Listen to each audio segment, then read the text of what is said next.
that disease was not life-threatening to those healthy children, and you shut it down and sent them home and left them there for 2 years.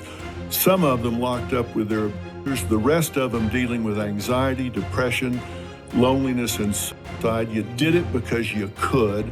Catch me outside, how about that? That is the ultimate Dr. Phil phrase that made him viral on social media. He was already viral. You giving that girl too much credit, bro. Bro, did you watch the podcast? The Catch Me Outside one? No, the Joe Rogan podcast. And he went on The View. Everybody's talking about it, saying that is the clip that made him go viral. Well, I haven't seen this yet, so. Everybody who knew who Dr. Phil was, but they didn't know who he really was. The younger generation. Oh. That opened up the floodgates. Anyways, welcome back to the Wilson Brothers channel. I am Isaac. This is David. Guys, we are here today to react to Dr. Phil talking about what schools are doing to children in the modern age, specifically surrounding Gen Z, Gen X, and other generations that come after that. I'm excited to watch this. Dr. Phil hasn't been on a podcast in a while, and I grew up watching him on TV, and I'm excited to hear what he has to say. I never thought in my life I would come to this moment of reacting to a Dr. Phil video. Hey, welcome but it's Joe Rogan. Welcome to being a content creator. And I also have a child, so this means something to me. Children are the breath of the earth. We did the best we could with what we knew at the time. No, you did not. You knew better than that. You knew that was not a risk to those children. You knew that that disease was not life-threatening to those healthy children, and you shut it down and sent them home and left them there for 2 years. Some of them locked up with their abusers, the rest of them dealing with anxiety, depression, loneliness, and suicide. You did it because you could, and you had no plan to reopen the schools. And that's where government's getting in the way of being healthy. That's where families are getting broken apart, and that pisses me off. Pause it. I never saw that coming. Okay, so let me speak on this. So obviously, for both you and I know that anxiety and depression is staggering in this generation. He's talking about specifically Gen Z and Gen Y being locked at home for 2 years. And the government's not checking in on them. They're not actually asking, how are the kids doing? And you imagine, like, you and I both grew up in a household of a mother and a father, but not everybody has that privilege of being able to be to be raised in that situation. Yeah, and the biggest problem I have is that the vid didn't affect younger people. I think the common cold messed up more people. It wasn't a big issue. So statistically, it's a fact. So for you to have everyone locked at home and you didn't deal with all the mental problems that were going to happen, how did it affect their parents trying to work if their Put job food on the table, if their job wasn't shut down, and then the kids being all involved in that environment was way more toxic than going to school, and that's what he's talking about. Yeah. So comment below. What was your experience like in the home during the vid? Did you have instability? Were you having trouble with your kids being in the house? We want to hear your stories as we go further into this reaction. And it should. Why do you think they did it? What do you think the motivation behind keeping schools closed for that long was? Because it wasn't everywhere. It wasn't here. But it was in California. Oh, my God. My kids went back to school pretty quick. And there was also one of the reasons why I wanted to be here. They had a completely different attitude about what you could and couldn't do during COVID. But why would they ever want schools to be shut for 2 years? Like, what's the motivation behind it? Well, and it wasn't just schools. I mean, they wiped out thousands of family businesses that had been in business 40, 50, 60, 70 years, most of which never came back. They operated on such a small margin. Yeah. They're wiped out forever. Yeah. It's crazy. So many, at one point in time, was 70% of Los Angeles restaurants. Yeah.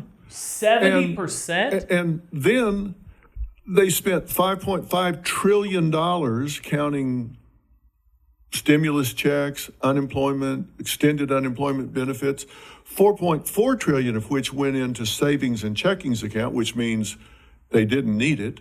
Wow. And then when they did spend it, they spent some of it on rent and groceries, the first $1.1 trillion of it. The rest of it went into savings and checking. So they weren't living on it. They were saving it, holding on to it, right? Yeah. So it wasn't necessarily needed. I think at the time, if you're a hammer, You got a new hammer, everything looks like a nail. They had this power, and here's the problem. Our lives are controlled too much by people that weren't elected. These were bureaucrats that got appointed into positions. So who are they accountable to? Wow. We didn't elect the head of this agency or the head of that agency. They just got put in that position. And so they shut things down and changed this economy forever. And those kids that went through that, they lost, a year of learning? Some of it's been made back, but they were behind to begin with. And what are the I felt really bad for people that were supposed to graduate high school that time, because I knew several people that didn't even have a graduation, that they didn't even fully get to graduate. Yeah. And they would have to stay back a year to finish up their stuff. Stuff like that makes me really consider homeschooling my kids. Yeah. Because if the government has so much control over what even your education system to when they can go to school over something like this. But it goes back crazy. It goes back to what he said about the people that are running these different institutions were not even elected to run them. Yeah.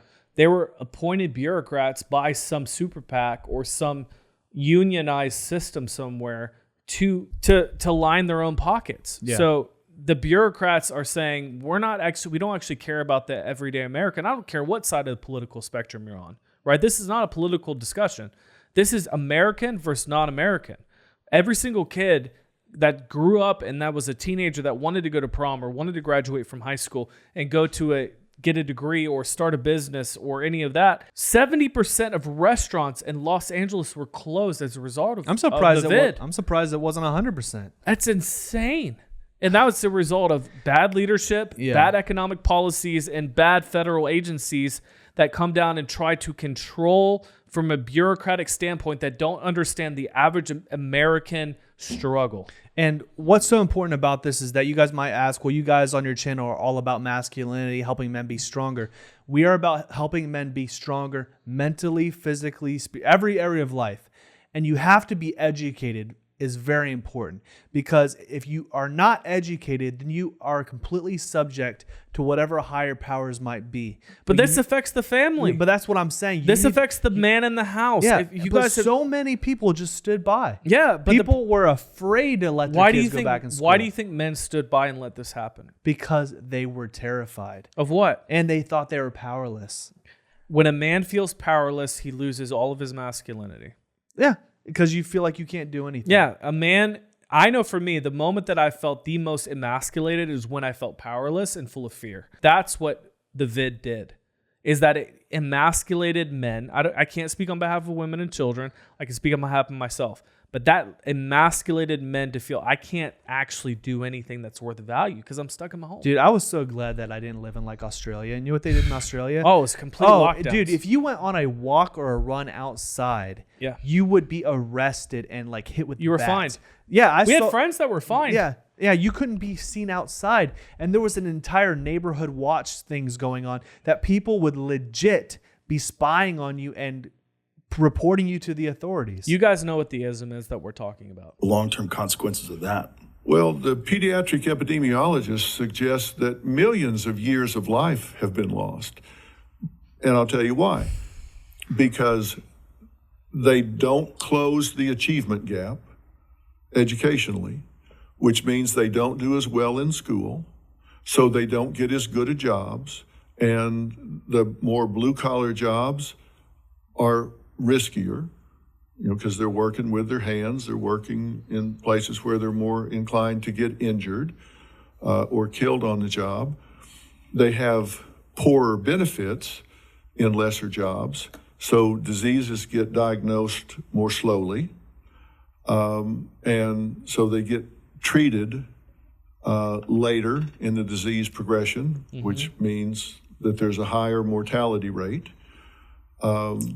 And so it shaves More years off. And if you've got somewhere between 50 and 55 million kids in the public school system, and however many of them were affected by this, do the math. It doesn't take shaving very many years off at the end of the life I've seen estimates anywhere from 5.5 million to 10 million years of lives lost. by the fact that they won't have the achievement that they might have had otherwise. So a lot of kids were not able to keep learning, and therefore they were left behind. Is that what he's saying? Yeah, when you stifle growth of an adolescent, preteen, then you cap the ability for them to think for themselves, think critically, go to higher education, and actually make something of themselves. I'm not talking about just college or higher education in that sense, because not everybody's cut out for college. There's always going to be a discrepancy, no matter. But the discrepancy is this: it's thinking for yourself. Critical thinking, problem solving is only done in the midst of other people. You can do it on your own, yes, but when you're around your peers and people around you that can help you to think maybe outside of the box and think for yourself in a better way, you get more done. Which is funny because we were actually homeschooled. We were In case you homeschooled, didn't but know. we were not solid. We were not in solitude. We weren't by ourselves. No, we all would the do time. school until like noon. Which is and then we'd important go- to say. Yeah. Because homeschooling has a stigma of saying, "Oh, I don't know." Well, you guys are just We were stuck not at the home. Amish people. You milk cows at the Amish, and you just kind of made things happen. No, that's not what we did. We were very, very social people. So, and there are some efforts being made to close the gap, but not enough, and the gaps haven't been closed. Right now, 30% of fifth graders and about 30% of eighth graders can't read at the most basic level. 19% of high school graduates can't read at the most basic level. But yet they get progressed on because they get paid if they go to the next grade level. So we need to hold kids back. We got issues. Incentive system. It's a great title for a book. It really is. Joe It's Rogan. very accurate. And I'm glad you're out there. I'm glad you're out there saying these things as a respected voice, as a guy that people want to listen to when you recognize the actual problems and not what everybody's just sort of parroting. Somebody needs to say this. Come on. I mean, people are picking the wrong battles. Yeah. They're picking the wrong battles. They're telling us what we can and can't say. Interesting. You know, we can't say brown bag lunch anymore. You're not supposed to say that. That's somehow bad news. Where are we at? You can't, I read the other day, you can't say hip, hip, hooray anymore. Huh? What? That offends people with hip injuries. No. Oh, give me a Come break. on. Do not. Come No, on. come on, dude. There's come hold on. There's no way. I don't even want to spend any time on this. I don't believe because that. it pisses me off. No, but is that real? What did you say? What did we say as kids when we were playing cops and robbers in the neighborhood? No, there's no way that's real. Hip hip. Yeah, hooray. But there's no way that that's real. Hold on. Kayate, I need to listen to this because that's not real. There's no way. Please rewind that. Like 5 seconds. Offends people with hip injuries. No. No. Come Kid You on. not. Come on. Jamie, pull that up. Please hip, pull hooray. that up. I need Yeah, facts. I kid you not. This better not be fake. Please, You please can't don't be say- fake news. 'Cause I Now, think this is hilarious. you don't, some places don't say felons anymore. They say justice-involved person. So you weren't raped. You were engaged with a justice-involved person, not a... So wait, if someone's broken the law and has a felony, They're adjusting- you have to make sure you care about their feelings, and you can't say felon. You're a justice engaged person, dude. I'm sorry, but no. If you out there have ever committed a crime, are you a justice engaged person? Oh my gosh. It's How a about- justice-involved person. My favorite, it's no more else. It's minor attracted persons. Oh. That's insane. That's... I've seen university professors teach that to their classes Wow. about how the most unrepresented are minor attracted persons. Now, that's what I mean when I say we're picking the wrong battles here. But do you think that when I see stuff like that, I'm like, I go back to the Yuri Bezmenov interview, the guy who was the former KGB guy that said that the Soviet Union had infected our schools with Marxism and we're ruining. Yeah. I mean, it really, if you watch that speech, everything that he said came to be true. And it's all what we're dealing with right now. It's literally the exact same thing that he was describing in the 1980s. Yeah. Well, you know, we've gotten a copy of a document from the 60s in the Soviet Union about how to subvert the American society. And Bezmenov says, yeah, it's already been done. We're doing it to ourselves. Yeah.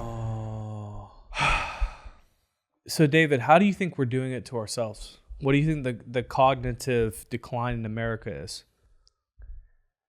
I am so tired of caring about everybody's feelings. What do you I'm think that came so from? fed up with this, dude. But where did that come from? The idea of caring about what everybody else thinks. People started, there has been riots, there's been protests about how you have to make sure that you address me properly about every area. From your pronouns to how you identify if you can't call someone a felon, that's an actual felon in prison. You have to worry about somebody that committed felonies that's in prison for life. You can't call them a felon because you might hurt their feelings. Does that make you guys crazy? Even if they physically hurt an individual or a child, you are not allowed to call them a felon. Do you guys see my hands? So what happens when I get really upset is my hands go like this. No, they don't. They crinkle up. They crinkle up and they just want to hurt somebody. I'm not going to hurt anybody. I'll get you a stress ball for your birthday next year.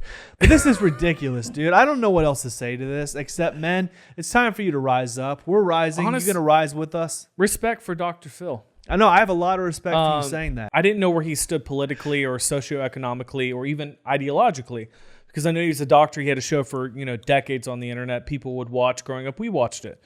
But the fact that he is becoming more aware of what's going on, maybe he's been aware for a long time. He just hasn't spoke out about it. Yeah. It's really refreshing. No, yeah, I like this. The one thing that I don't blame the government as much for that he said is the whole disparaging or gap in education. I think that the vid caused some of that, but it comes back to the home because there's studies that shown that for single households, kids' grades plummet. If you have two healthy parents in your household, your grades are much better. You're more likely to graduate, get a good job. So it comes down to men taking responsibility. So I feel like we have to call men out for that, is to take responsibility. If you get a girl pregnant, take care of your kid, take care of the girl, like be men again. So focus on what matters, man. Yeah, we're calling you to a higher standard. Obviously, nothing in life is easy. You're going to suffer. What Dr. Phil's talking about is a branch of a bigger root problem, which David just mentioned about the family structure, the nuclear family. So ultimately, that's the reason why we started this channel, helping men to be happy, whole, and healthy, to be good fathers, be good mentors, and also be good leaders in their community. And it starts with just being simplistic in the way that you approach your day. And Dr. Phil has proven that if you want discipline in your life, it starts with just the ABCs. Always be closing on ABC. It's easy as 1, 2, 3. 1, 2, 3. Okay, stop it. Guys, we appreciate you. We love you. Thank you for being a part of our channel. Subscribe. We're blessed to have you. Peace. Peace.